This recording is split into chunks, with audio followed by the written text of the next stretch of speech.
আমার নাম আহসান অর্ণব। আমি ঢাকা মিরপুর 60 ফিটে থাকি এবং আমি কোনো একটি প্রাইভেট ইউনিভার্সিটিতে অনার্স সেকেন্ড ইয়ারের স্টুডেন্ট। কথা না বাড়িয়ে আমি সরাসরি ঘটনায় চলে যাই। লেখাপড়ার পাশাপাশি আমি আরো একটি প্রফেশনে আছি। আমি একজন ওয়েডিং ফটোগ্রাফার এবং ইউটিউবে কন্টেন্ট ক্রিয়েটর। যেহেতু আমি ফটোগ্রাফি করি, সো বিভিন্ন ইভেন্টের জন্য আমি দেশের বিভিন্ন জায়গায় প্রায় যাই। দিনটা ছিল 2018 জানুয়ারি মাসের 2 তারিখ। আমার এক ফ্রেন্ড আমাকে রাতে 11টার দিকে কল দিয়ে বলল, একটা বিয়ের ইভেন্ট আছে, করবি নাকি? আমার কাজিনের বিয়ে। আমি তাকে জিজ্ঞেস করলাম, বিয়ে কোথায়? সে আমাকে জানালো বিয়েটা হবে মানিকগঞ্জ, এবং মানিকগঞ্জের হরিরামপুর উপজেলার রামকৃষ্ণপুর গ্রামে। বলে রাখা ভালো, আমার গ্রামের বাড়ি মানিকগঞ্জ এবং যে জায়গায় বিয়ের ইভেন্টটা হওয়ার কথা সেই জায়গাটা আমি চিনি। আমাদের বাসা থেকে সেখানে বাইকে যেতে 40-50 মিনিট লাগে। সো আমি ভাবলাম ইভেন্টটা যদি আমি করি, আমাদের গ্রামের বাড়ি থেকেও ঘুরে আসতে পারবো। এটা ভেবে আমি ইভেন্টটা করার জন্য রাজি হয়ে যাই। ইভেন্টটা ছিল তার 4 দিন পর। 7 তারিখে প্রোগ্রাম। আমি 6 তারিখ সন্ধ্যায় আমার এক টিমমেটকে সাথে নিয়ে আমি মানিকগঞ্জে চলে যাই এবং গ্রামের বাসায় থাকি। 3 দিন ইভেন্ট, হলুদ, বিয়ে এবং রিসেপশন। পরদিন সকালে হলুদের ইভেন্টটায় আমি মানিকগঞ্জ গিয়ে রাতে ক্যামেরা, লেন্স, ব্যাগ, লাইট ইত্যাদি ঠিক মতো গুছিয়ে রাত 11টার ভেতর ঘুমিয়ে পড়ি। পরদিন সকাল 11টায় আমি আর আমার টিমমেট বিয়ে বাড়ি চলে যাই। ছেলের বাড়ি ও মেয়ের বাড়ি একদিনে হলুদ হওয়ায় হলুদের ইভেন্ট শেষ হতে রাত প্রায় 2টার মতো বেজে যায়। ইভেন্ট শেষ হওয়ার পর ছেলের বাড়ির লোকজন আমাকে বলে, আজ অনেক লেট হয়ে গেছে, গ্রামের রাস্তা অনেক প্রবলেম, তোমরা আজকে এখানেই থেকে যাও। রাসেল ভাই, গ্রামটি ছিল পদ্মা নদীর খুব কাছে, তাই আমি ভাবলাম আমি এখানে থাকলে সকালে নদীতে গোসল করতে পারবো, আবার কষ্ট করে এত দূর আসতেও হবে না। সো ঠিক করলাম আজকে আমি এখানেই থাকবো। তারা আমাদের একটি রুম থাকতে দেয় এবং যার আশেপাশে কোনো রুম ছিল না। রুমটি ছিল খুব পরিপাটি, কিন্তু দেখতে মনে হচ্ছিল অনেক দিন এখানে কেউ থাকে না। যাই হোক, আমি ফ্রেশ হলাম। আমি স্মোক করতাম, তাই আমি একটা সিগারেট ধরিয়ে খাচ্ছিলাম আর রেস্ট করছিলাম। হঠাৎ আমার ফিল হয় আমার হাতে কেউ একটা বাড়ি দিল এবং আমার হাত থেকে সিগারেটটা মাটিতে পড়ে গেল। আমি সিগারেটটা উঠাতে গেলাম, তখনই আমার হাত থেকে সিগারেটটা আবারও মাটিতে পড়ে গেল। সারাদিন কাজ করার জন্য আমি খুব ফেড আপ এবং টায়ার্ড ছিলাম। এর ভেতর হাত পুড়ে জ্বলছিল, খুব বেশি বিরক্তিকর লাগছিল ব্যাপারটা। তাই আমি সিগারেটটা তাড়াতাড়ি শেষ করে শুয়ে পড়লাম, বাট ঘুম আসছিল না। হঠাৎ আমি ফিল করি আমার প্রচুর গরম এবং অস্থির লাগছে। আমি ভাবলাম সারাদিন জার্নি হয়েছে, তাই হয়তো এমন লাগছে। আমি ঘুমানোর ট্রাই করি, হঠাৎ ঘুমিয়েও পড়ি। কিন্তু আমি ঘুমের ভেতর একটা স্বপ্ন দেখি। আমি দেখি যে কেউ আমার ঘাড় 2টা জোরে ধরে রেখেছে 2 হাত দিয়ে আর বলছে, তুমি যেটা করছো ঠিক করনি। আমি স্বপ্নে তার ফেসটা দেখতে পাচ্ছিলাম না। যাই হোক, সকালবেলা আমি ঘুম থেকে ওঠার পর ঘাড়টা প্রচুর ব্যথা। ব্যাপারটা আমি নর্মালি নেই। তখনও রাতের স্বপ্নের কথা আমার কিছু মনে নেই।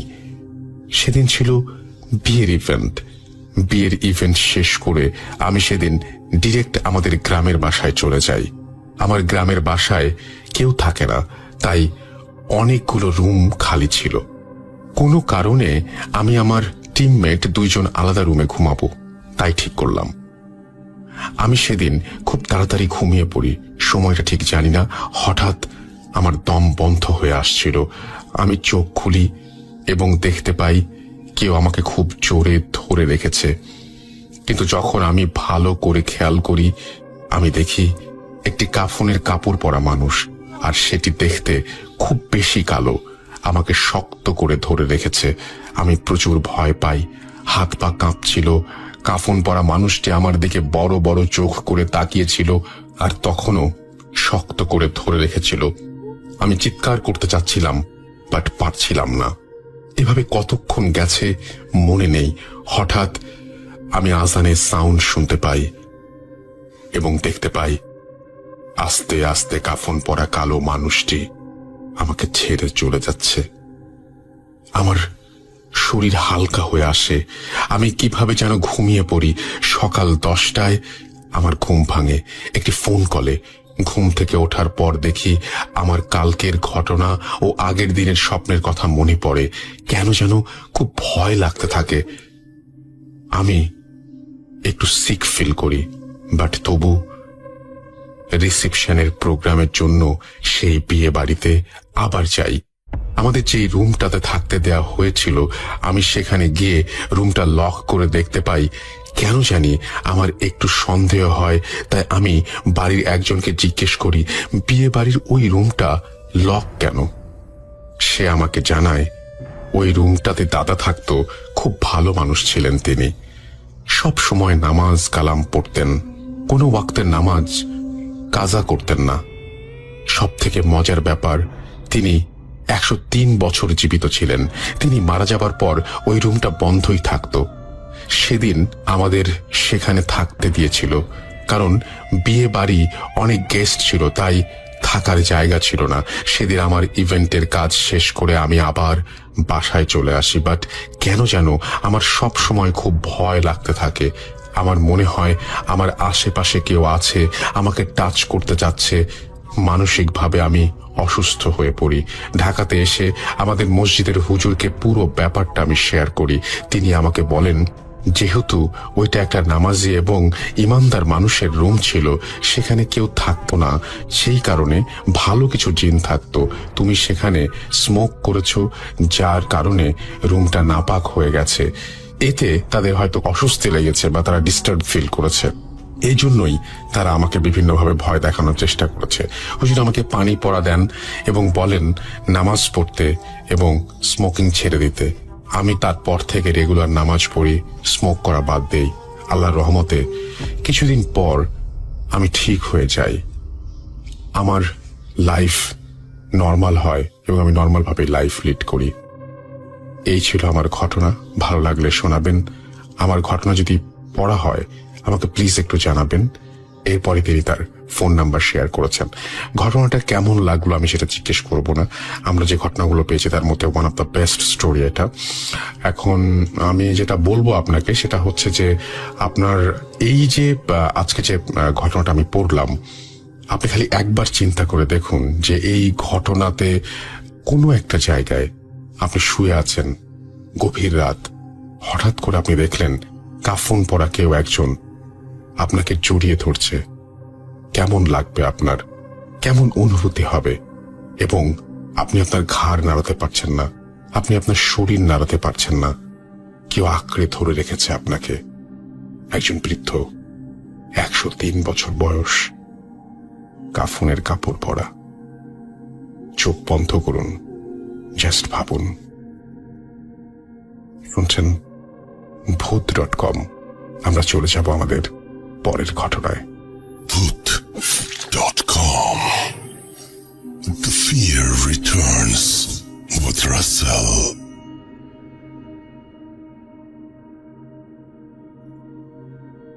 চলে যাচ্ছি কানাডার ঘটনায় এবং আশা করছি যে এই ঘটনাটি আপনার ভালো লাগবে। চলুন আমি আসি।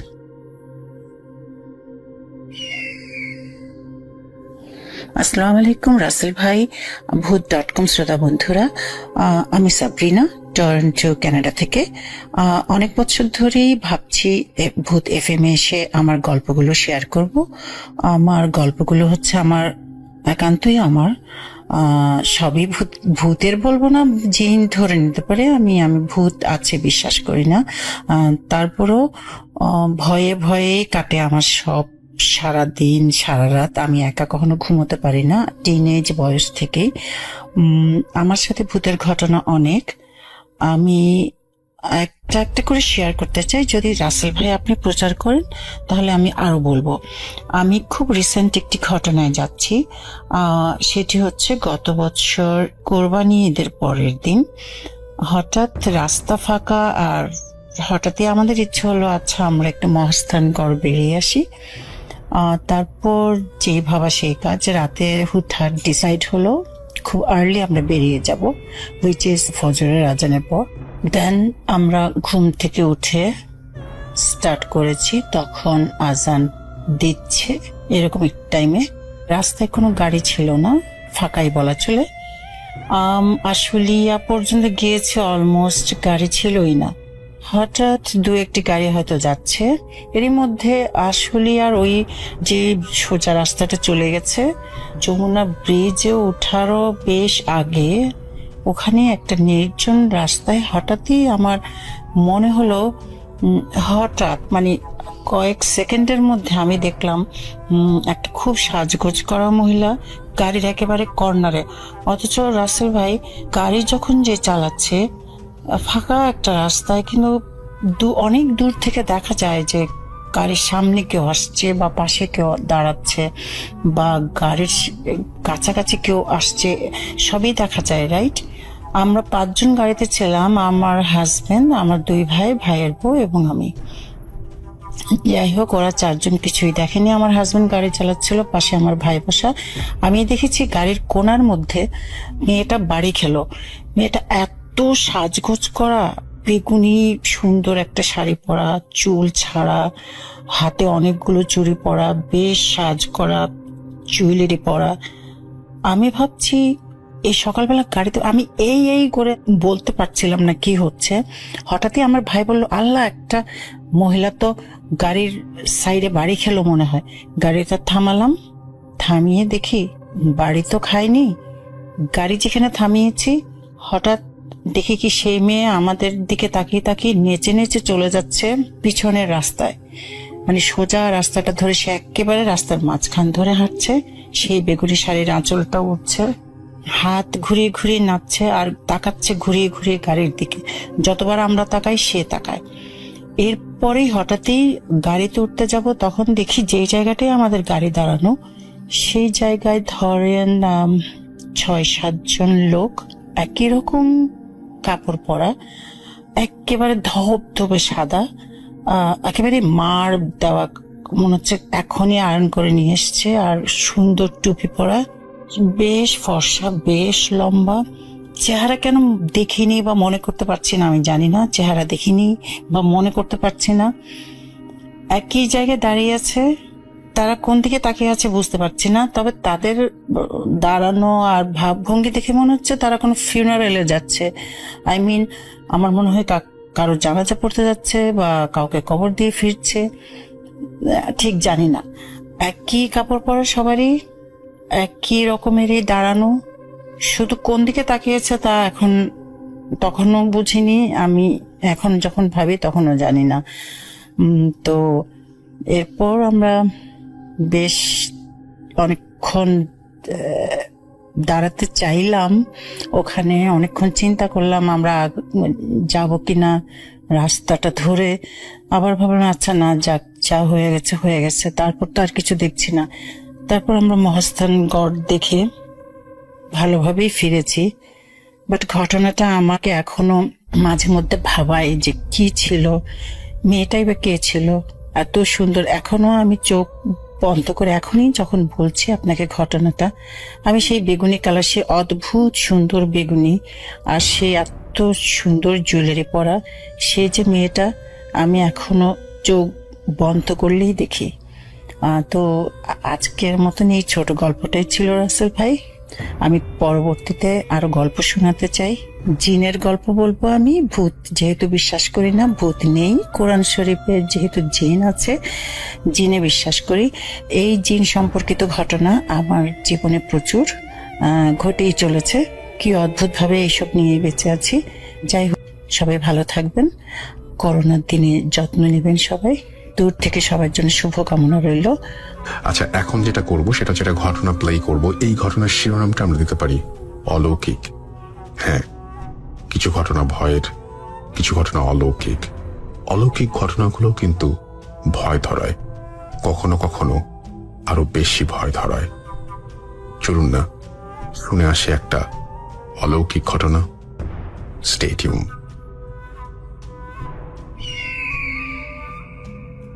আসসালামু আলাইকুম। কেমন আছেন রাসেল ভাই? আশা করি আপনি ভালো আছেন, ভালো দলে আছেন। রাসেল ভাই, আমি অন্তর, বাসা জামালপুর, পড়াশোনা করছি দুর্যোগ ব্যবস্থাপনা বিভাগ, বেগম রোকেয়া বিশ্ববিদ্যালয়, রংপুরে। রাসেল ভাই, আজকে যে ঘটনাটি আমি শেয়ার করব সেটি জামালপুর একটি ঘটনা, এবং ঘটনাটি শুনেছি আমি আমার মায়ের কাছ থেকে। তো রাসেল ভাই, দেরি না করে সরাসরি আমি ঘটনায় চলে যাচ্ছি। রাসেল ভাই, ঘটনাটা ঘটেছিল আজ থেকে ঠিক 12 বছর আগে, এবং ঘটনার শুরুটা হয়েছিল আজ থেকে ঠিক 20 বছর আগে। যে ঘটনাটি বলবো সেটা একটি অলৌকিক ঘটনা, যার সাক্ষী যেখানে ঘটেছে সেই গ্রামের সকলেই। রাসেল ভাই, ঘটনাটি মূলত জিন সম্প্রদায়কে নিয়ে একটি ঘটনা।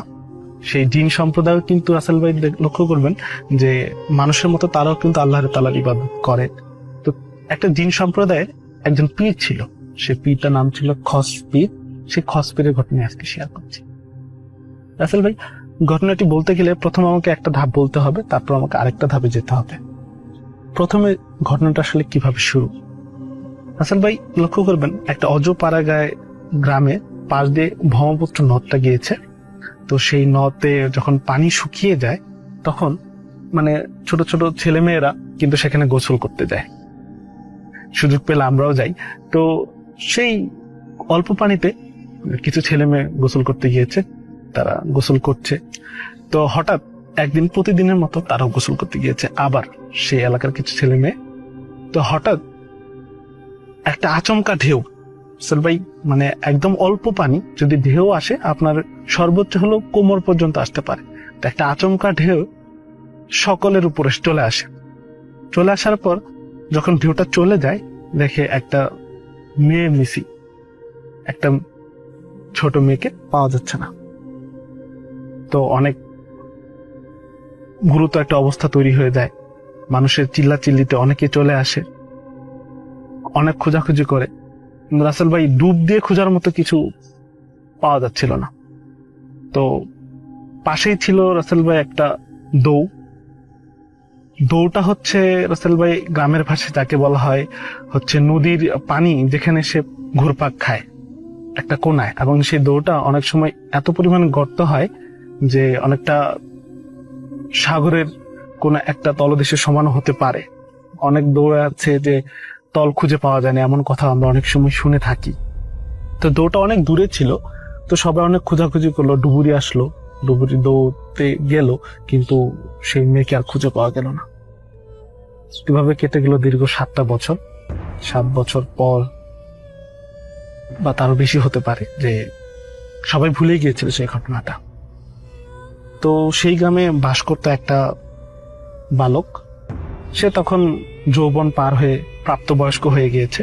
তো তার একটা সমস্যা ছিল যে সে হাঁটতে পারতো না, তার দুটি পায়ে জন্ম থেকেই পঙ্গু, এবং সে উপার্জন করতে পারতো না, তাই তাকে অনেক কষ্টে জীবনযাপন করতে হতো। সে ভিক্ষাবৃত্তি করতো, লোকেদের ধারে ধারে যাইতো।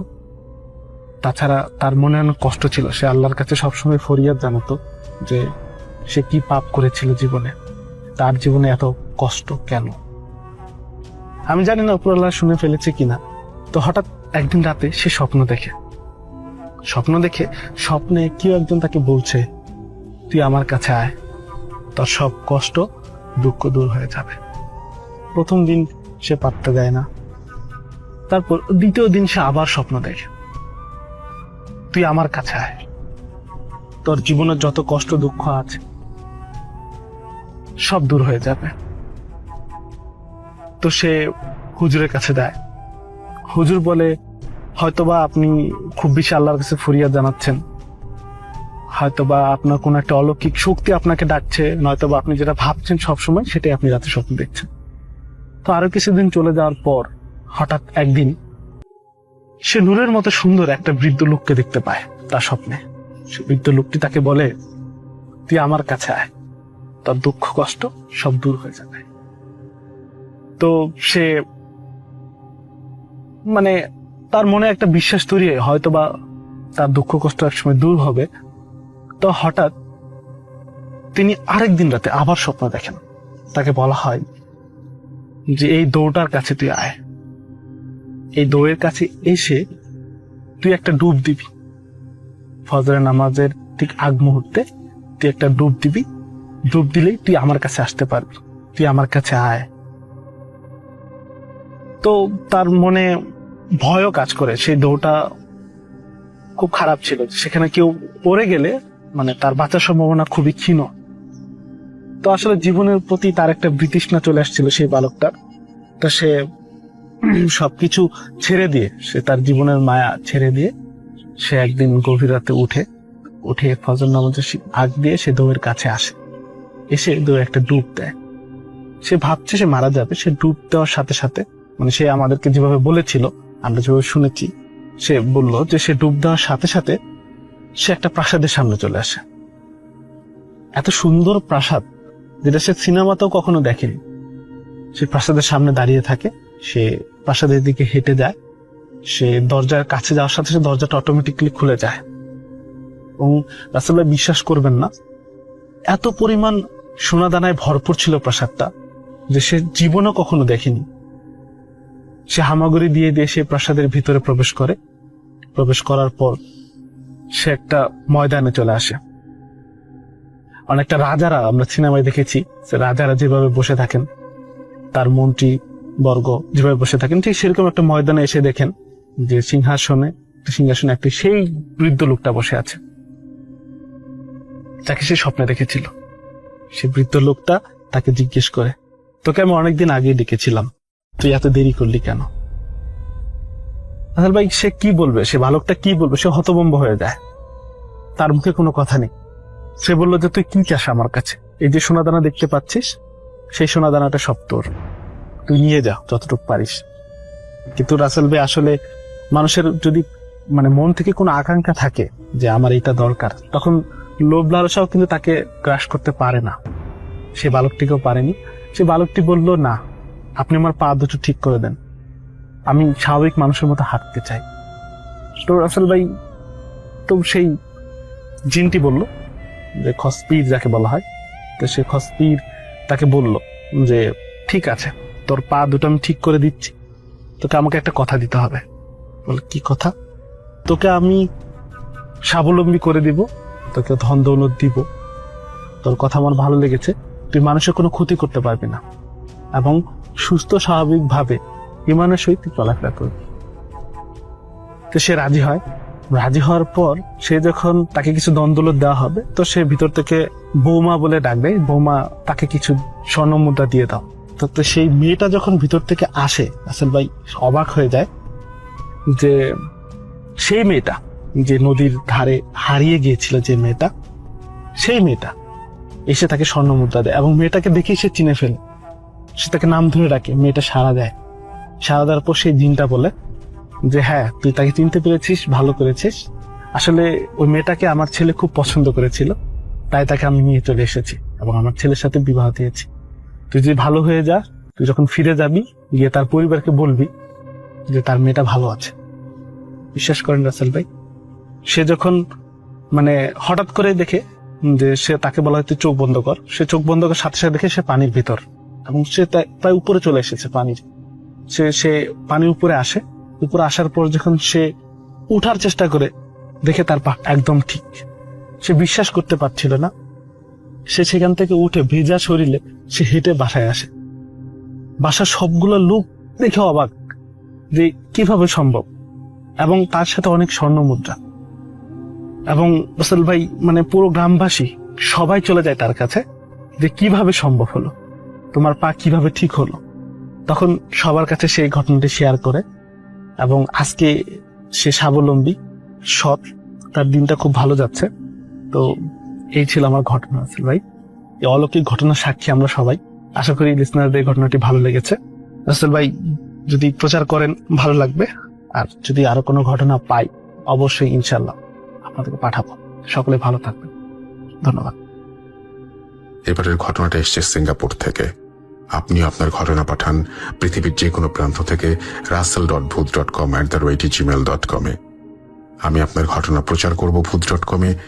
এখন চলে যাচ্ছি সিঙ্গাপুর থেকে পাঠানো আমাদের লিসনারের ঘটনা।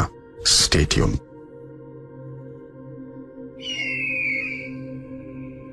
হ্যালো রাসেল ভাই, আসসালামু আলাইকুম। আমি জানি আপনি সবসময় ভালো দলে থাকেন। আমি মোহাম্মদ রাসেল বলছি। আমি ঢাকা জুড়ে নিবাসী। বর্তমানে আমি সিঙ্গাপুর থাকি। তো লম্বা একটা সময় আপনাকে শুনছি আমি রাসেল ভাই। Actually I huge fan of your sir. এগুলো বলে শেষ করা যাবে না। লম্বা একটা সময় কত অনুভূতি, কত ফিলিংস বলে বোঝানো যাবে না রাসেল ভাই। অনেক ভালোবাসি আপনার প্রোগ্রামগুলোকে। যা হোক, আমি আমার ঘটনা চলে যাচ্ছি। ঘটনাটা ঘটেছিল আমার ছোট ভাই রিশাদের সাথে। ঘটনার সালটা ছিল 2007। ঘটনাটা যে জায়গাটা কেন্দ্রিক সেটা ছোট্ট একটা বিবরণ দেওয়া দরকার, তাহলে সকলের বুঝতে সুবিধা হবে। আমরা অনেকেই লক্ষ্য করব ঢাকা শহরে যে বাড়িগুলো আছে, ছোট্ট জায়গার ভিতরে বাড়ি, তারপরে বাড়ির বাউন্ডারি। তো অনেকেই লক্ষ্য করবেন যে বাড়ি থেকে বাড়ির বাউন্ডারির মাঝে ছোট্ট একটা জায়গা থাকে, যেখানে একজন কি সর্বোচ্চ 2 জন যাতায়াত করতে পারে। অনেকে আছেন এই জায়গাটা ব্যবহার করেন, কিন্তু ম্যাক্সিমাম বাড়িতেই এই জায়গাটা পরিত্যক্ত অবস্থায় পড়ে থাকে। তো আজ যে ঘটনাটা বলবো সেটা এরকম একটা পরিত্যক্ত জায়গা কেন্দ্রিক ঘটনা। প্রত্যেকবারের মতোই আমার ছোট ভাই এবং ওর ফ্রেন্ডরা হইগুল্লো করে পয়লা বৈশাখটা পার করছিল। সারাদিন খেলাধুলা নিয়ে ব্যস্ত। খেলতে খেলতে এক সময় বিকাল গড়িয়ে প্রায় সন্ধ্যা, কিন্তু ওদের খেলা শেষ হওয়ার কোনো নামই নেই। তো খেলার সুবাদে ওরা 2 জন সেই পরিত্যক্ত জায়গায় লুকায়। অনেক সময় লুকানো অবস্থা ছিল তারা সেখানে। ওরা তখনও জানতো না ওদের জন্য কি অপেক্ষা করছে ওই দিন। অনেক সময় লুকানোর পরে ওরা বের হওয়ার সিদ্ধান্ত নেয়। ঠিক তখনই ওরা লক্ষ্য করে সেখানে থাকা একটি ছালার বস্তার দিকে। ছোট যে ছালার বস্তাগুলো আছে, তো ওরা ওইটার দিকে তেমন একটা লক্ষ্য না করে সেখান থেকে বের হওয়ার চেষ্টা করছিল। তো যখনই ওরা বের হবে, হঠাৎ পিছের থেকে একটা শব্দ শোনা যায়। ও আমার ছোট ভাই পিছের দিকে তাকিয়ে ওর ফ্রেন্ডের দিকে দেখে যে ওর ফ্রেন্ড এক দৃষ্টিতে, এক ধ্যানমগ্ন অবস্থায় সেই বস্তাটার দিকে দেখছে। তখন সেও সে বস্তাটার দিকে তাকায়। সে বস্তাটা দাঁড়ানো করানো অবস্থায় ছিল এবং মাথাটা দড়িতে বাঁধা ছিল। কিন্তু হঠাৎ ওরা দেখতে পেল যে দড়িটা আপনা থেকেই খুলে যাচ্ছে। চারদিকে তখন এক স্তব্ধতা, নীরবতা বিরাজ করছে। ওরা দুজনেই ধ্যানমগ্ন অবস্থায় দেখছিল যে কি ঘটছে। হঠাৎ করেই সব নীরবতা ভেঙে দিয়ে সেই বস্তার ভিতর থেকে একটা বাচ্চা বের হয়ে আসে, যার পুরোটা শরীর ছিল আগুনে ঝলসানো। ওইটা দেখার পর ওরা 2 জন কি করবে কোনো কিছু বুঝতে পারছিল না। কি করবে তখন? গলা দিয়ে স্বর বের হচ্ছিল না, চিৎকার করতে পারছিল না। আর যে জায়গাটা ওরা লুকিয়েছে সেখানে সচরাচর কেউ যায়ও না। ওরা তখন পাগল প্রায়, কি করবে, ওখান থেকে ছুটবে, পালাবে, দৌড়াবে, কি করবে বুঝতে পারছে না। কিন্তু অনবরত সেই বাচ্চাটা কিন্তু হেসেই যাচ্ছে, হাসছে হাসছে, হাসি থামছে না বাচ্চাটার। তোরা ওখান থেকে দৌড়ে কোনো একটা ভাবে সেখান থেকে বের হয়ে যায়। কিন্তু বের হওয়ার পরও ওরা পিছন থেকে কিন্তু বাচ্চাটা হাসি শব্দ শুনতেই থাকে। ওরা এক দৌড়ে বাড়িতে চলে যায়, কিন্তু কাউকে কিছুই বলে না এই ঘটনাটা সম্বন্ধে। 1 সপ্তাহ পর্যন্ত ওরা অসুস্থ থাকে, 2 জনই অনেক অসুস্থ থাকে। তো 1 সপ্তাহ পরে যখন সুস্থ হয়ে যায়, তখন ওরা এই বিষয়টা সকলের কাছে জানতে চায়। তখন ওরা জানতে পারে যে ওরা শুধু একলা দেখেনি জিনিসটা, অনেকেই দেখেছে এই ঝলসানো ছোট বাচ্চাটাকে। আর অনেকে বলেছে যে এই জায়গাটা অনেক খারাপ একটা জায়গা, সচরাচর ওখানে কেউ যায় না, তোমরা কেন গিয়েছিলে? তো যাই হোক, ওরা মনে করেছিল যে ঘটনা যা ঘটা সেটা ঘটে গেছে, নতুন করে আর কোনো কিছুই করবে না। কিন্তু না, ওইটা তাদের ভুল ছিল। ঘটনা এখনো কিছু বাকি ছিল ঘটার। তো দেখতে দেখতে লম্বা একটা সময় পার হয়ে যায়। ওর এসএসসি এক্সামের সময় চলে আসে। তো এসএসসি এক্সামের সময় যখন ওরা সবসময় পড়াশোনা নিয়ে ব্যস্ত থাকতো। সেই সুবাদে আমার ছোট ভাই রিশাদ এবং ওর একটা ক্লোজ ফ্রেন্ড ছিল ইমরান, ও আমাদের বাড়িতেই থাকতো তখন, এবং এর সাথে দুজন পড়াশোনা করতো অনেক রাত পর্যন্ত। ম্যাক্সিমাম দিনই ওরা প্রায় রাতে 2টা-3টা পর্যন্ত পড়াশোনা করতো, তারপরে শুয়ে পড়তো। তখন যেদিন ঘটনাটা ঘটে ওই দিন বাড়িতে শুধু ছিল মা, ও, ওর ফ্রেন্ড আর আমাদের পোষা বিড়াল। প্রতিদিনকার মতো ওই দিনও তারা পড়াশোনা করছিল। রাত তখন আনুমানিক 2:30 কি 3টা বাজে যখন ঘটনা ঘটে। হঠাৎ বাড়ির বাহিরে বাতাস বইতে শুরু করে। ওরা চিন্তা করে যে অনেকক্ষণ তো পড়াশোনা করলাম, মাইন্ড ফ্রেশ করি, চল বারান্দায় যাই, একটু দাঁড়াই। তো যেই কথা সেই কাজ, ওরা দুজনই বারান্দায় গেল। যাওয়ার পরে হঠাৎ ওরা খেয়াল করলো, আমাদের আরেকটা বিষয় বলে রাখা দরকার, ওর যে রুমটা ছিল সেটা বারান্দা সংযুক্ত ছিল, এবং সে তার বারান্দাটা থেকে পাশের বাড়ির যে ছাদটা ছিল সেটা ছিল মাত্র 7 থেকে 8 ইঞ্চি, মানে হাতেই ধরা যায় বাড়ির ছাদ। তো ওরা দুজন যখন বারান্দায় দাঁড়ালো তখন দেখলো যে আমাদের যে বিড়ালটা আছে ওটা ছুটতে ছুটতে সেই ছাদ হয়ে আমাদের ব্যালকনিতে এসে পড়লো। ঋষাদ তখন বিড়ালটাকে কোলে নিল এবং দেখলো বিড়ালটা অনেক ভীতু এবং সবকিছুতে কেমন যেন ভয় পাচ্ছে। ও আর কোনো কিছু চিন্তা না করে ও ওর ফ্রেন্ড আর ও বিড়ালটাকে কোলে করে নিয়ে রুমে চলে আসলো। হঠাৎ পিছন থেকে একটা আওয়াজ শোনা গেল, খসখস খসখস, সেরকম একটা আওয়াজ হচ্ছে অনেক লাউড। তো ও আবার কি মনে করে বারান্দায় শব্দ কোথেকে আসে সেটা দেখার জন্য আবার বারান্দায় চলে গেল। তখনই আমার কোলে থাকা যে বিড়ালটা আছে ভয়ঙ্কর একটা আওয়াজ করলো। ভয় পেয়ে ওর কোল থেকে ফাল দিয়ে এক লাফে ঘরে চলে গেল, জানি না কি কারণে। তো পিছনে তাকিয়ে দেখে ওর ফ্রেন্ডটাও দরজার সামনে দাঁড়িয়ে আছে। তো ওরা ভালো করে লক্ষ্য করে দেখলো ছাদের উপরে, সেই অন্ধকার ছাদের উপরে সেই জলছানো বাচ্চাটা এক জায়গায় স্থির দাঁড়িয়ে আছে। ওরা প্রথমে ঠিক লক্ষ্য করতে পারলো না, তারপর দেখলো হঠাৎ করে ছেলেটা লাটিমের মতো ঘোরা শুরু করলো। লাটিমের মতো ঘুরছে, তখন এক জায়গায় স্থির থেকে নয়, লাটিমের মতো ঘুরছে কিন্তু সার্কেল করে ঘুরছে, সামনে পিছিয়ে চারদিকে রাউন্ড করে, মানে সার্কেলের মতো ঘুরছে, লাটিমের মতো ঘুরে অবস্থায় সার্কেলের মতো ঘুরছে। এটা দেখার পরে পিছনের থেকে আরেক আওয়াজ। ঋষাদ ঘুরে তাকিয়ে দেখলো যে পিছনে কি হচ্ছে। সে দেখলো যে ইমরান দৌড় দেওয়ার সময় হয়তো বা গেটের সাথে ধাক্কা খেয়ে পড়ে গেছে। সে আবার সামনের দিকে তাকিয়ে দেখলো যে ছাদটা পুরো খালি, কিছুই নেই। সে তখন এক চিৎকার দিয়ে সোজা মার রুমে চলে গেল। ঘটনাগুলো সবকিছু মাকে বললো, আগে যা ঘটেছিল, আজকের ঘটনা, এর মাঝখানে অনেক ছোটখাটো ঘটনা ঘটেছিল, এগুলো সব বলবো। মা অবশ্য জানতো এবারের সম্বন্ধে, আমাদের এখানে অনেকেই জানে এবারের সম্বন্ধে। তারপর মা কিছু আর বললো না সে রাতে। অনেক দৌড়াদৌড়ি পড়ার পর তাদের ফটো দিয়ে একসাথে ঘুমিয়ে পড়লো। পরের দিন সকালে মা এলাকায় যে আমাদের এখানে একটা বুজুর্গ ব্যক্তি ছিল তার সাথে এই ব্যাপারটা নিয়ে আলোচনা করে। তো তাকে অনেক জিজ্ঞাসা করার পরেও না সে কিছুই বলতে চাচ্ছিল না, যে কি কেন আসলে কোত্থেকে আসছে, এটা কিছুই বলতে চায়নি।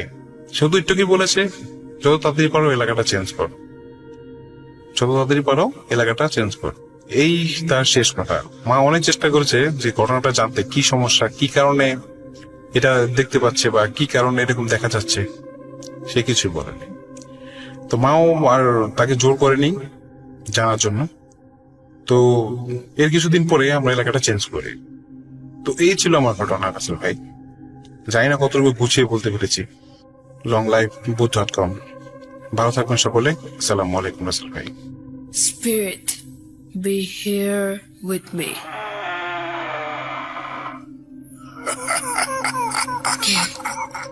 কে তুমি? Boot.com. The fear returns with Russell. আরো একবার আপনাদের সবাইকে আমন্ত্রণ জানাচ্ছি ভূত.com এর 12তম এপিসোডে। আশা করছি আপনারা সবাই এনজয় করছেন, ভালো আছেন, ভালোর দলে আছেন, প্রতিটা মুহূর্তে আমার সঙ্গে আছেন এবং আশা করছি ভবিষ্যতেও থাকবেন। এখন আমি আপনাদের আরো একবার বলবো, যদি আপনি আমাকে অডিও ক্লিপ পাঠানো বন্ধ করে দেন তাহলে ভূত.com বন্ধ হয়ে যাবে। সুতরাং অডিও ক্লিপ পাঠান বেশি বেশি করে russell.booth.com@gmail.com এই অ্যাড্রেসে। আমাদের যে ফেসবুক পেজ রয়েছে www.facebook.com facebook.com/russell.স্বাধীন, সেই জায়গায় ভিজিট করুন। আমাদের সামনে আরো অসংখ্য প্ল্যান রয়েছে আপনার জন্য, সেই প্ল্যানগুলোর জন্য আপনি অপেক্ষা করুন। দেখবেন দারুণ দারুণ সব প্ল্যান নিয়ে হাজির হয়েছে আমরা খুব দ্রুত আপনার কাছে।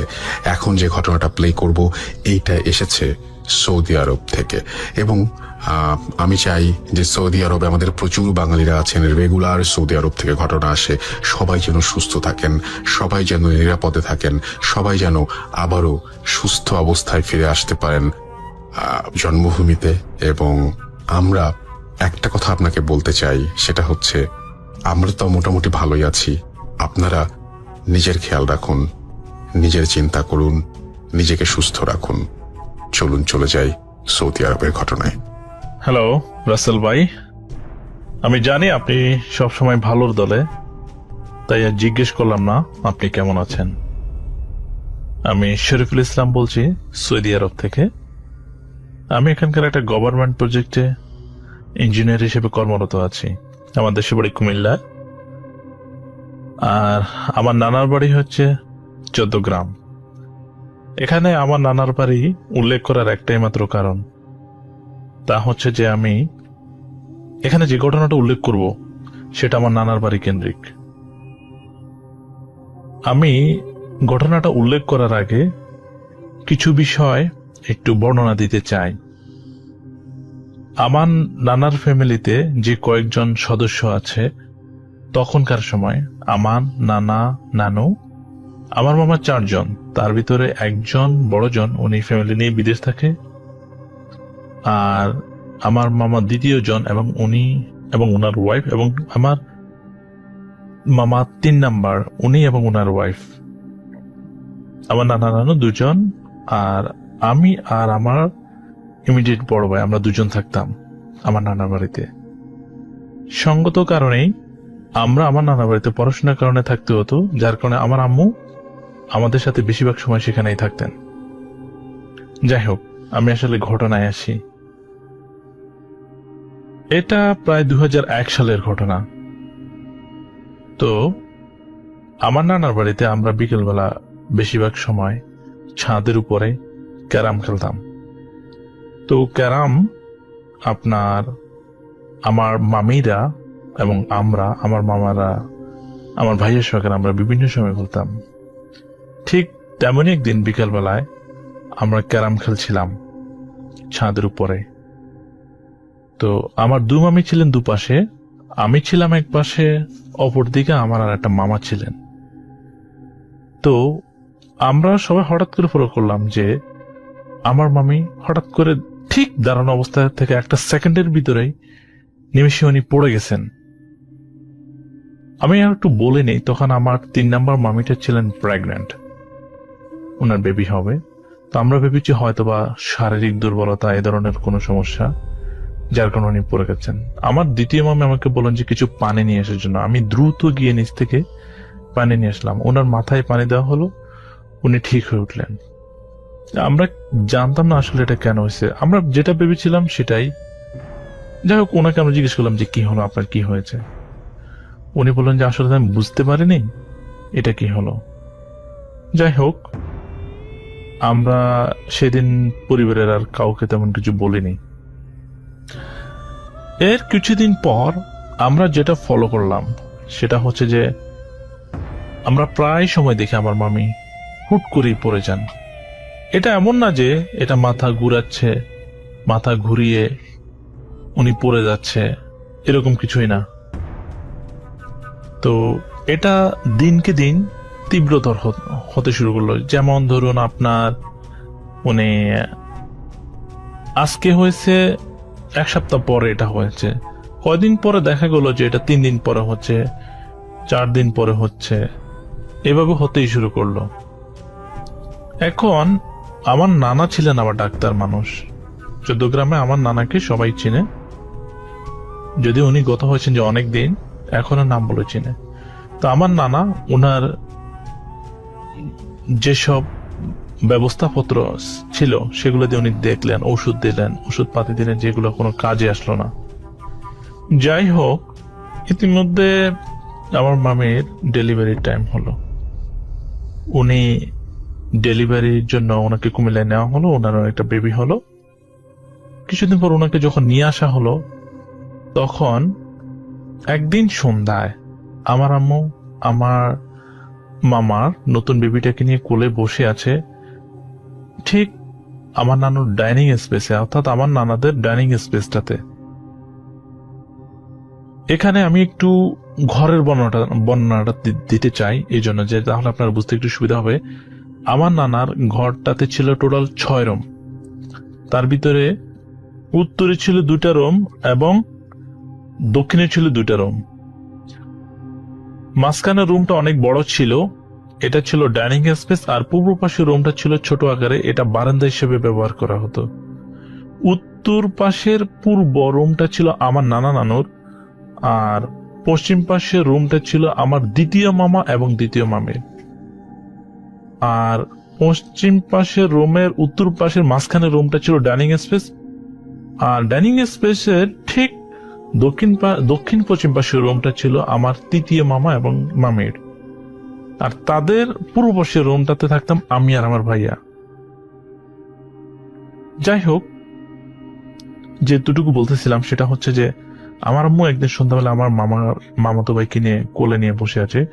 এমন সময় আমার আম্মু দেখলেন যে একটা ছায়া মূর্তি ডাইনিং টেবিলের পাশেই, যেটা আলমিরা বলা হয় আর কি, এটার উপর সে একটা ছায়া মূর্তি এসে বসলো। আমার আম্মুকে বলতেছে যে বাবুটাকে দিয়ে দেওয়ার জন্য। আমার আম্মু ওটাকে দেখে খুব ভয় পেয়েছে, এবং কি আমার আম্মুর সাথে সাথে যখন লাইট অর্থাৎ রুমের লাইটটা জ্বালায় দেওয়া হলো, তখন দেখি যে কিছু নেই।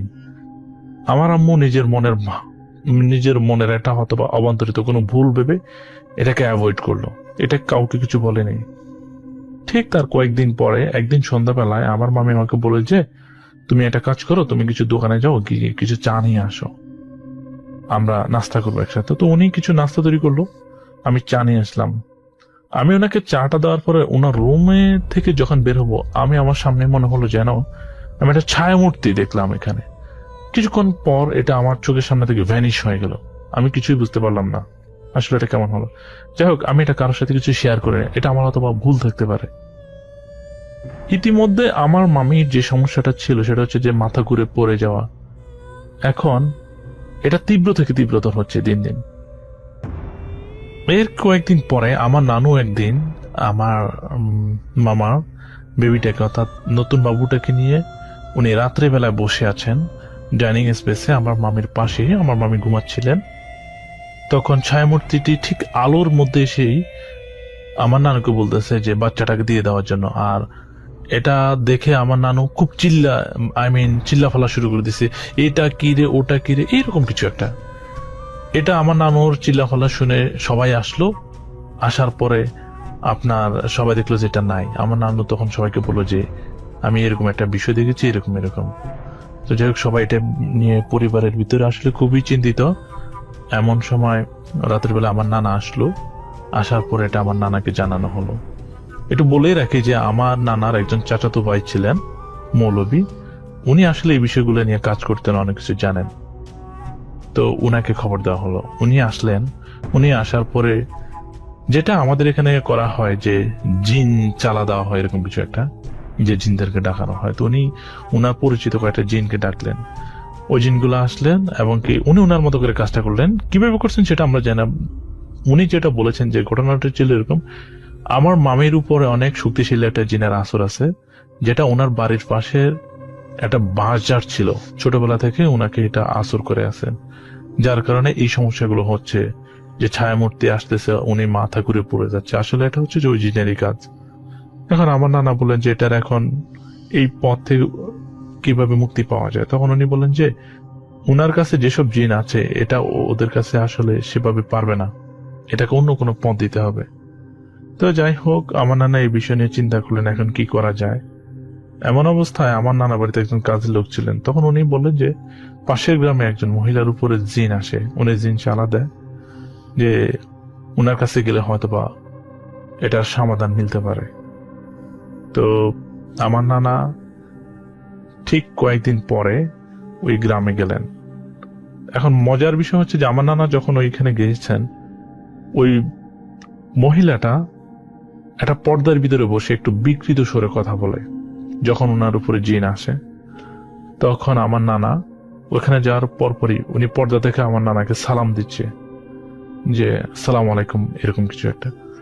এখন উনি বলেন যে ডাক্তার সাহেব আসেন, আপনি কেন আসছেন আমি সব জানি, আপনি কিছু বলতে হবে না। তখন আমার নানা খুবই আশ্চর্য হলো। তো আমার নানা তখন নর্মালি উত্তর দিল যে আমি যেহেতু আসবো আপনি জানেন, তাহলে এখন আমার কি করার আছে। উনি বললেন যে দেখেন, আপনার বাড়িটা প্রথমত বদ্ধ করতে হবে, অর্থাৎ আমাদের গ্রামের ভাষায় যেটা বন বলা হয় আর কি, শব্দটা হচ্ছে বদ্ধ করা আর কি। তো আপনার বাড়িটা বদ্ধ করতে হবে, আর আমরা আপনাকে বিশেষ কিছু তাবিজ দেব, এগুলো আপনার বাড়ির বিভিন্ন পয়েন্টে লাগাই দিতে হবে। আর আজকের জন্য আমরা কিছু পানি পড়া এবং কি কিছু ধুল পড়া, এটাকে মাটির গুঁড়া আর কি, যেগুলো ধুলাবালি বলে, হ্যাঁ এগুলো দিয়ে দিচ্ছি, এগুলো বাড়িতে ছেড়ে দিবেন, তাহলে ওনার মাথা ঘুরে যেটা পড়ে যায় এটা অনেকটা কমে যাবে। আমার নানা সেই দিন কিছু ধুলাবালি পড়া এবং কি পানি পড়া এনে বাড়ির চারপাশে ছিটে দেন। খুব আশ্চর্যভাবে দেখা গেল যে ওনার মাথা ঘুরে পড়ে যাওয়াটা অনেকাংশে কমে গেছে। যে উনি আগে প্রতিদিন হয়তো এটা দেখা গেছে যে এখন 4 দিনও হচ্ছে না। এখন আমার নানা দেখলেন যে না, এটা কাজে দিচ্ছে। তো এখন আমার নানা এরপর আবার গেলেন 2-1 দিন পরে যে এখন কি করতে হবে। উনি বলেন যে অনেকগুলো টাকা লাগবে। এটা প্রায় অ্যামাউন্ট ছিল তখনকার সময় প্রায় 40,000 টাকার মতো। তারা 40 জন আসবে, বাড়িটাকে বদ্ধ করে দিবে, আর যেদিন আসবে সেদিন তারা কিছু তাবিজ দিবে। এই তাবিজগুলা আমার নানার মাঝখানে রুমের উপরে ফ্যানের যে আংটাটা লাগানো হয় সেখানে লাগাই দিতে হবে, আর বিভিন্ন পয়েন্টে এগুলাকে মাটির নিচে পুঁতে রাখতে হবে। তারা রাতের বেলা আসবে, এসে তারা বাড়িটাকে বদ্ধ করে দিয়ে যাবে, এরপর আর কোনো সমস্যা হবে না। তো যাই হোক, আমার নানা সময় মতোই চলে গেলেন। সেই দিন ছিল বৃষ্টির দিন। বৃষ্টির দিন ছিল, তো আমার নানা একা যাননি, আমার নানা আমার বড় ভাইকে ওখানে নিয়ে গেলেন। তারা পানি পড়া এবং কিছু ধুলাবালি পড়া এগুলো আমার বড় ভাইকে দিলেন, আমার বড় ভাইতে ছিল, আর অনেকগুলো তাবিজ দিলেন। এবং কি তারা এটাও বলে দিলেন যে এই তাবিজগুলো সাবধানে রাখবেন, ওই দুষ্ট জিনটা আপনাদের কাছ থেকে এটা নিয়ে যেতে চাইবে, আর আপনারা যাওয়ার সময় একটু সাবধানে যাবেন, আমরা আপনাদের সাথে সাথে আছি, আমরা আপনাদের খেয়াল করব। তো যাই হোক, ওখান থেকে বের হলেন, আমার নানা আসলেন। আমার নানা ডাক্তার থাকার কারণে অনেক লোক অনেক সময় ওনার সাথে দেখা করতে আসতেন। তো উনি যখন বাড়ির সামনে আসলেন তখন একজন ওনার সাথে দেখা করতে আসছেন। তো আমার নানা আমার ভাইয়ের কাছে বলে যে ওনাদের দুজনের হাতে 2টা ছাতা ছিল, ছাতা 2টা আমার ভাইয়ের কাছে দিলেন এবং বললেন যে তুমি বাড়িতে চলে যাও, আর ধুলপড়া পানি পড়াগুলো নিয়ে যাও, আমি আসতেছি। তো আমার নানা ওনার সাথে ওই লোকটার সাথে কথা বলেছে। ওই লোকটা মানুষই ছিল, কোনো জিন ছিল না। তো তাবিজ যে বিষয় যেগুলো দেওয়া হলো এগুলো আমার নানার হাতে ছিল, শুধু পানি এবং ধুল পড়াটা ছিল আমার ভাইয়ের হাতে। তো উনি বাড়িতে আসলেন। এখন আমি একটু বলে নেই যে আমার ভাইয়া যখন বারান্দা দিয়ে ঢুকতেছেন তখন দেখলো যে আমার নানু কিছু কোরআন তালাওয়াত করতেছে, আর বাড়িতে অন্যান্যরা সবাই অন্যান্যদের মতোই আছে। সবাই প্রিপারেশন এসে যে আজকে বাড়ি বদ্ধ হবে, একটু কেয়ারফুলি থাকতে হবে, রাত 12টার পরে কেউ বেরোতে পারবে না। আমার ভাইয়া বারান্দা থেকে ডান পাশে আমার নানির রুমে ঢুকলেন। ঢোকার পরে ঠিক বারান্দার আমার নানু রুমের পশ্চিম উত্তর কোণায় একটা আলমিরা ছিল। আলমিরার উপরে 2টা ছাতি উনি টাঙিয়ে রাখলেন, আর ঢোকার সময় উনি পানি এবং তেল পড়া এই 2টা জিনিস টেবিল উপর রাখলেন আমার নানা রুমের সামনে। তো যখন উনি এটা রাখলেন আর যখন উনি গেলেন যে 2টাই টাঙিয়ে রাখতে ছাতা 2টো, তখন উনি কিছু শব্দ শুনতে পারলেন। যেমন এরকম, যদি আমরা পলিথিনের ভিতর কোনো কিছু রেখে শব্দ করি খচর মচর হবে, ঠিক এরকম। উনি ভাবতেছেন যে হয়তোবা টেবিলের পাশে রেখেছেন, যে যার কারণে হয়তোবা এটা পড়ে যাচ্ছে। উনি এটা ভেবেই উনি যখন এই পলিথিনটা ধরতে আসবেন তখন ওনাকে অনেক জোরে একটা ধাক্কা মারলো, এত জোরে ধাক্কা মারলো যে উনি মনে হয় যেন দেওয়ালে গিয়ে বাড়ি খাবেন। এমন সময় উনি আরো একটা ধাক্কা খেয়েছেন। অর্থাৎ আমার নানার রুম থেকে ডাইনিং স্পেসে রুমে যদি যেতে হয় তাহলে ওনাকে উত্তর পাশ থেকে আর একটা ধাক্কা দিতে হবে। ঠিক এমন সময় উত্তর পাশ থেকে উনি আর একটা ধাক্কা পেয়েছেন। আর ওই সময়টাতে আমার মনে আছে আমি ডাইনিং স্পেসে আমি প্লেট নিয়ে বসছিলাম রাত্রে খাওয়া দাওয়া করার জন্য। আমার ভাইয়া এত স্পিডে আমার প্লেটের উপরে এসে পড়লেন, আমার সবকিছু ছিটে গেছে এবং কি আমার ভাইয়া চিৎকার করে কান্নাকাটি করতেছে। তখন সবাই এসে আমার ভাইয়াকে ধরলো, আমার ভাইয়ার সাথে সাথে সেন্সলেস।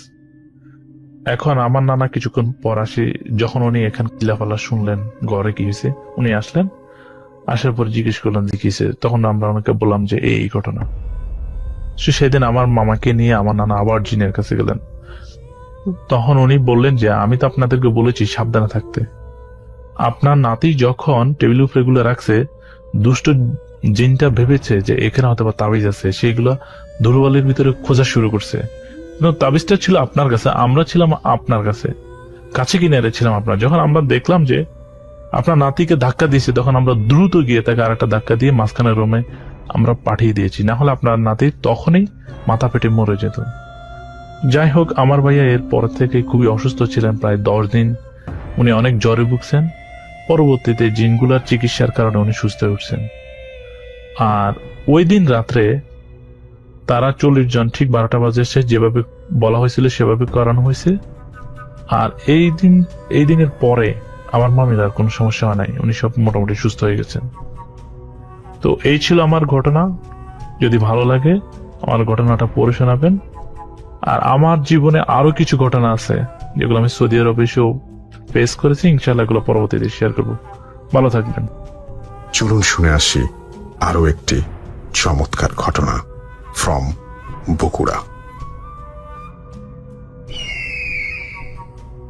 আসসালামু আলাইকুম রাসেল ভাই এবং সুপ্রিয় শ্রোতা, আশা করি সবাই ভালো আছেন। প্রথমেই আমি আমার পরিচয়টা দিই।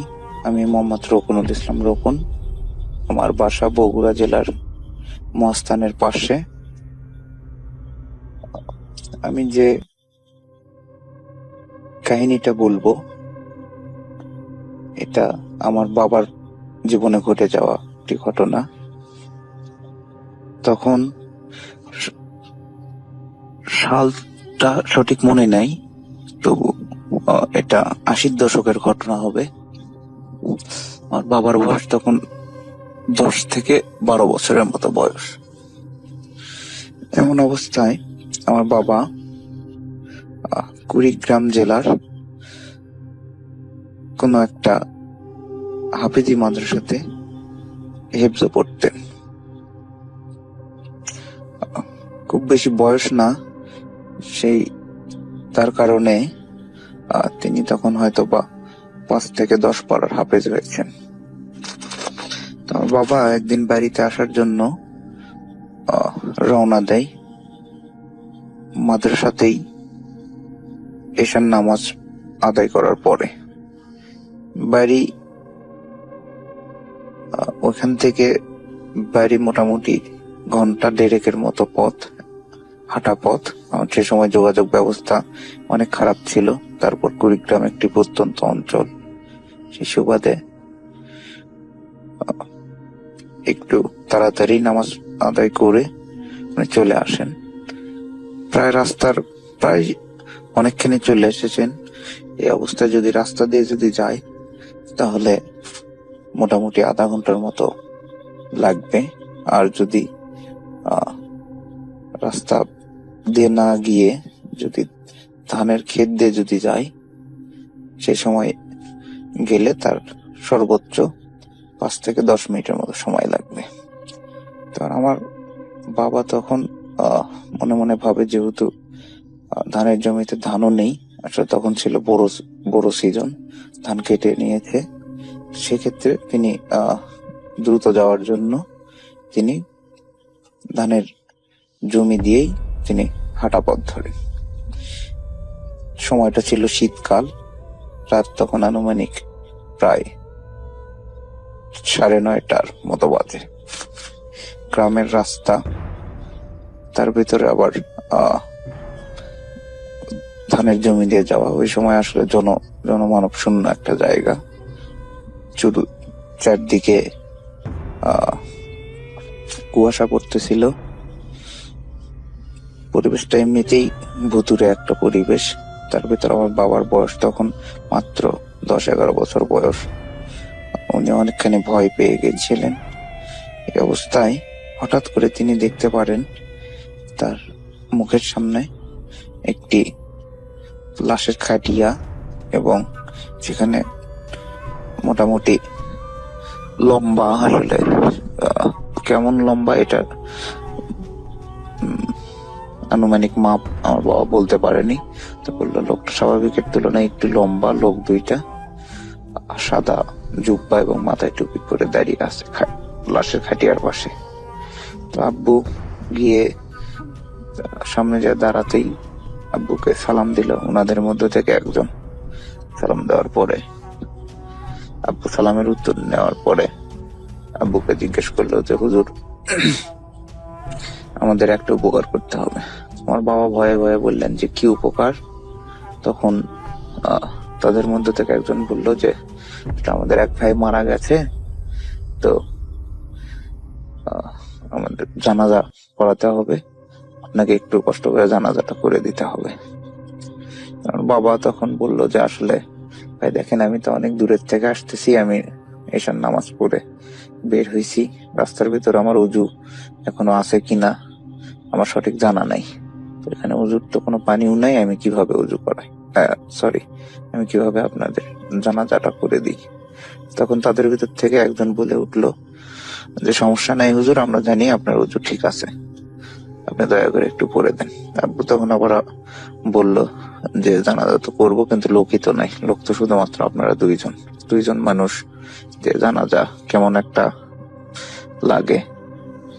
তো তারা তখন বললো যে আপনাকে লোকজন নিয়ে টেনশন করতে হবে না, আপনি শুরু করেন, ইনশাল্লাহ লোক হয়ে যাবে।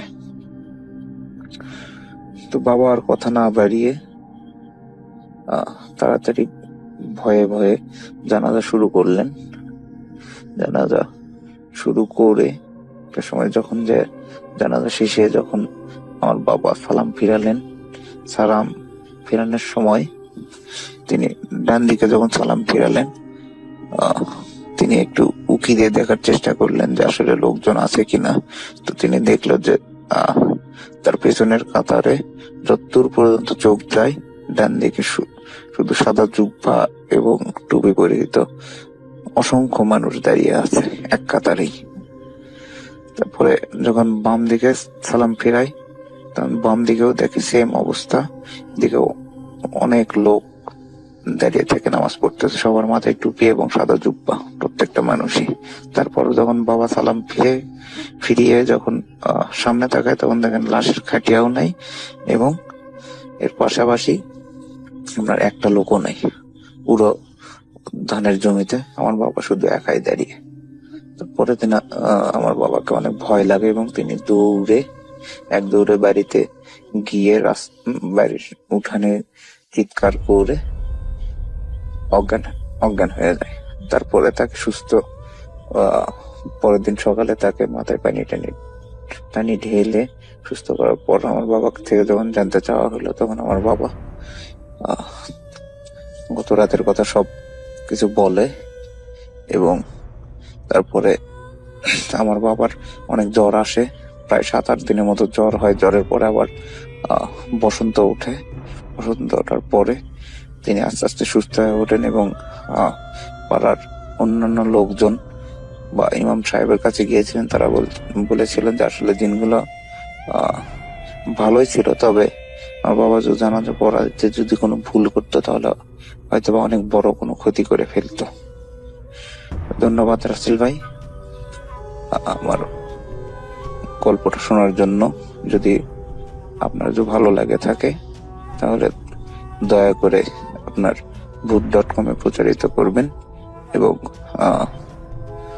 যদি ভালো লাগে তাহলে আমার কাছে আমার বাবার এবং আমার দাদার আরো কিছু এরকম বাস্তবে ঘটে থাকা কাহিনী আছে, এগুলো আমি পরে আর একদিন সময় করে তুলে ধরবো।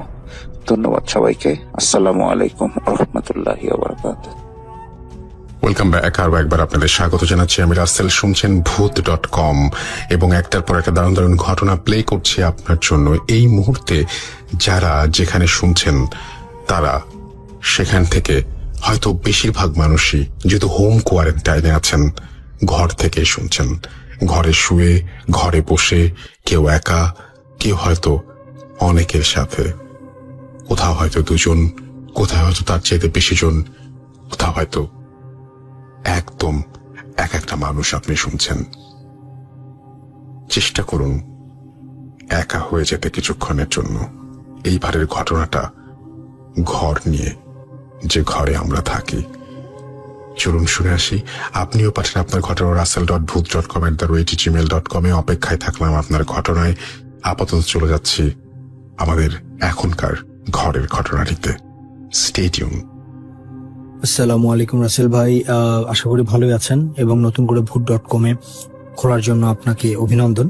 সো আমি আমার রুমের দুই একটা এক্সপিরিয়েন্স আপনাদের সাথে শেয়ার করতে চাচ্ছি। সো আসা পসিবল হচ্ছে না বলে ভয়েস রেকর্ড পাঠাচ্ছি।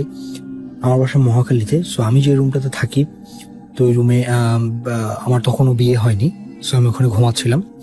তো হঠাৎ করে 1:30 বা 2টার দিকে একটা মহিলা রুমের মধ্যে এসে আমাকে ডাক দিল। তো আমি শোয়া থেকে উঠে বসলাম। উঠে বসে দেখি যে মহিলাটা আমার বিছানার পাশে দাঁড়িয়ে আছে। সো আমি মাথায় কিছু কাজ করছিল না। সো আমি তৎক্ষণাৎ বিছানা থেকে উঠে তার পাশে এসে বরাবর মুখ বরাবর দাঁড়িয়ে যাই। সো দাঁড়িয়ে যাওয়ার পরে যেটা হলো, সে আমাকে বললো যে আমাকে একটু সাহায্য করেন। তাই আমি বললাম যে কি সাহায্য করবো আপনাকে, আমি আপনাকে কিছু সাহায্য করতে পারবো না। সো অবভিয়াসলি আমার মাথায় তখন কাজ করতেছিল না, কি করবো। সো ভয়ও পেয়েছিলাম একটু। সো সে বললো যে আমাকে একটু সাহায্য করেন। তাই আমি বললাম যে কি সাহায্য করবো, আমি পারবো না।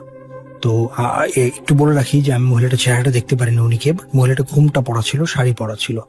লাইক মহিলাটা আমার বরাবর ছিল, বাট মহিলাটার পিছন সাইডে যে একটা জানালা ছিল, ওই জানালার থেকে দূরে একটা বাসা আছে। ওই বাসায় বড়ই গাছে সবসময় তারা লাইট জ্বালিয়ে রাখে, টিনশেড বাসা। সো ওই পাশে আলো থাকার কারণে, আর যেহেতু আমার রুমটা অন্ধকার ছিল, সো আমি দেখতে পাইনি তার চেহারাটা কিরকম। সো সে আরেকবার বললো যে আমাকে একটু সাহায্য করেন বলে সে রুম থেকে বের হয়ে যাচ্ছিল। বাট আমার এটা মনে নেই বা আমি খেয়ালও করিনি ঠিক মতো যে সে দরজা ভেদ করে বের হয়ে গিয়েছে না দরজা খুলে। বাট আমি দরজা খুলে বের হয়েছি, এটা শিওর। বের হয়ে যখন তার পিছনে পিছনে যাচ্ছি, আর একটু বলে রাখি আমাদের বাসাটা একটু ডুপ্লেক্সের মতো। সিঁড়িটা যদিও ভিতরে না বাইরে, বাট নিচে, উপরে শোবার ঘর, নিচে ডাইনিং রুম, খাবার ঘর, এরকম। তো আমি যখন আধা সিঁড়িতে আসি, তার পিছনে পিছনে যাচ্ছিলাম, অর্ধেক সিঁড়িতে এসে সো আমার সেন্স ফিরে আসে। আমার মাথাটা ঝাঁকি দিয়ে আমি জাস্ট বললাম যে আমি কি করতেছি এটা। তারপরে আমার শরীরে পশম সব দাঁড়ায় গেল। সো আমি একটু তৎক্ষণাৎ ভয় পেলাম, স্বাভাবিক কি হচ্ছিল এটা। সো আমি ওয়াশরুমে যেয়ে আবার এসে ঘুমিয়ে পড়ি। তো এটা ছিল ছোট একটা এক্সপিরিয়েন্স। আরো একটা আছে, সেটা হচ্ছে যে আপনার আমি একদিন শুয়েছিলাম, এটাও বিয়ের আগের ঘটনা। শুয়েছিলাম, তো হঠাৎ করে আর বিছানায় আমার পায়ের সামনে কতগুলি পিচ্ছি বাচ্চা, ছোট ছোট বাচ্চা, লাইক 2-3-তে পড়ে এরকম, ওরা আমাকে ডাকছে, ভাই একটু ওঠেন, ভাই একটু ওঠেন। তো আমি হঠাৎ করে ঘুম ভেঙে যাই, ঘুমে অবাক হয়ে যাই। তো আমি ফিল করলাম যে ওরা বিছানায় 3-4 জন হবে। ওরা বলছে ভাই একটু ওঠেন। তো আমি বললাম যে কেন উঠবো। আমাকে বলতেছে কি ভাই আমাদেরকে একটু বাসা থেকে বের করে দিয়ে আসেন, আপনার যে মেইন গেটটা আছে এটা খুলে আমাদেরকে বের করে দিয়ে আসেন। আমি বললাম যে কি বের করে দিয়ে আসবো। তো তৎক্ষণাৎ হঠাৎ করে কি হলো, আমি আমার দরজার দিকে তাকালাম, দরজার দিকে তাকাই, আবার বিছানায় যখন তাকাই, হঠাৎ করে দেখি যে তারা নেই, উধাও হয়ে গেছে। তো ওই দিন আমি খুব বেশি ভয় পেয়ে যাই, বিকজ ওরা আমাকে কেন বলতেছে মেইন গেট থেকে বের করে দিয়ে আসেন। So I don't know. So এটা একটা ছিল ঘটনা। সো ওই দিন আমি আবার ঘুমিয়ে পড়ি। সো আরেকটা ঘটনা আছে, সেটা হচ্ছে যে আমার এখন বিয়ে হয়ে গিয়েছে। সো আমার ওয়াইফ এবং আমার বাচ্চা যখন আমার ওয়াইফ যখন তার বাবার বাড়িতে বেড়াতে গিয়েছে, আমার বাচ্চাও গিয়েছিল সাথে। সো আমি একা ঘুমাচ্ছিলাম। তো একা যখন ঘুমাচ্ছিলাম, তখন হঠাৎ করে আমি স্বপ্নের মধ্যে দেখতে, স্বপ্ন কিনা বলবো না, নাকি আমার কল্পনা আসতে ছিল, এটা আমি মানে বলতে পারতেছি না। বাট যেটা দেখতেছিলাম যে আমি আমার ওয়াইফ বসে বসে কথা বলতেছিলাম এবং পাশে আমার বেবিটা বসে খেলা করতেছিল। তো হঠাৎ করে আমি দেখলাম যে আমার বেবিটা খাটের যে পিছন সাইডে একটু ফাঁকা থাকে ওয়ালের সাথে, তো ওদিক দিয়ে ঢুকে পড়ে যাচ্ছে। আমিও তৎক্ষণাৎ ঘুমের মধ্যে থেকে উঠে, নাকি জাগনা ছিলাম আমি জানি না, আই ডোন্ট নো। সো উঠে দেখলাম যে সে পড়ে গেল ওদিক দিয়ে। সো আমি তাকে বাঁচানোর চেষ্টা করতেছিলাম, তো তাকিয়ে দেখি যে কিছু নাই, আমি একাই রুমে। সো এরকম ঘটনা এক্সপিরিয়েন্স গুলি আমি শেয়ার করেছি, জানি না খুব বেশি ভয়ের কিনা, বাট আমার মনে হলো আপনাকে শেয়ার করি, সো তাই জানালাম। থ্যাংক ইউ রাসেল ভাই, ভালো থাকবেন। আরো অনেক ঘটনা আছে, আমি আপনাকে ভয়েস করে পাঠাবো, কজ আমার মনে হয় না আশা হবে, বাট পাঠাবো ইনশাআল্লাহ। আসসালামু আলাইকুম। Hood.com. The fear returns with Russell.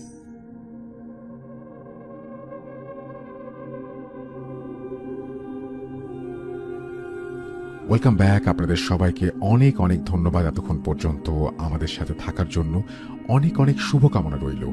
সব সময় এই ইউটিউব চ্যানেলটি সম্পর্কে আপডেট পেতে আমাদের ইউটিউব চ্যানেলটিকে সাবস্ক্রাইব করুন। আশা করছি আমরা একসাথে অনেকটা পথ হাঁটব।